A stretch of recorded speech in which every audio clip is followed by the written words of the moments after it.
हाय दोस्तों, नमस्कार। मैं अपने यूट्यूब चैनल पे आप सबका स्वागत करती हूँ और एक चुटकुला नाच गीत सुना रही हूँ। ये गीत आप लोग को कैसी लगी कमेंट बॉक्स में बताना। और अगर वीडियो पसंद आए तो वीडियो को लाइक कर देना, शेयर कर देना और कमेंट में बताना आप लोग। और जो लोग न्यू हैं आप लोग प्लीज़ चैनल को सब्सक्राइब कर लेना। तो सुनाती हूँ, कैसी लगी ये गीत बताना आप लोग कमेंट बॉक्स में।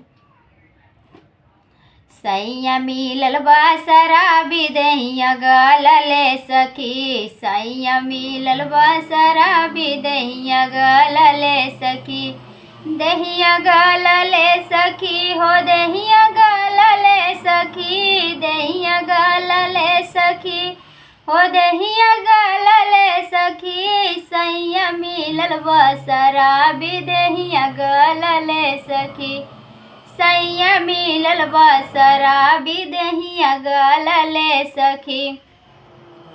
कहियो झुमका बेची पिए, कहियो नथिया बेची पिए, कहियो झुमका बेची पिए, कहियो नथिया बेची पिए, पूरे गहना पे नजर गड़ल बाए सखी, पूरे गहना पे नजर गड़ल बाए सखी, सैया मिलल बा शराबी दहिया गलले सखी, सैया मिलल बा शराबी दहिया गलले सखी।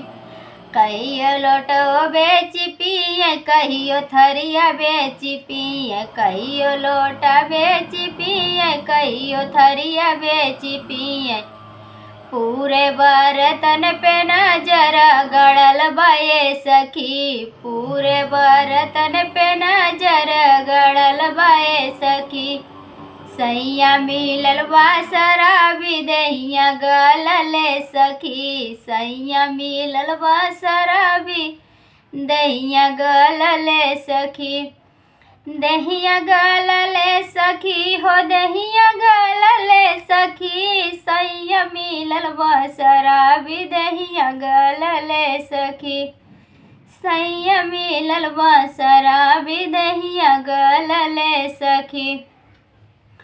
कहियो कोलई बेची पिए, कहियो बिस्सा बेची पिए, कहियो कोलई बेची पिए, कहियो बिस्सा बेची पिए, पूरे बिगहा पे नजर गड़ल बाए सखी, पूरे बिगहा पे नजर गड़ल बाए सखी, सैया मिलल बा शराबी दहिया गलले सखी, सैया मिलल बा शराबी दहिया गलले सखी, दहिया गलले सखी हो दहिया गलले सखी, सैया मिलल बा शराबी दहिया गलले सखी।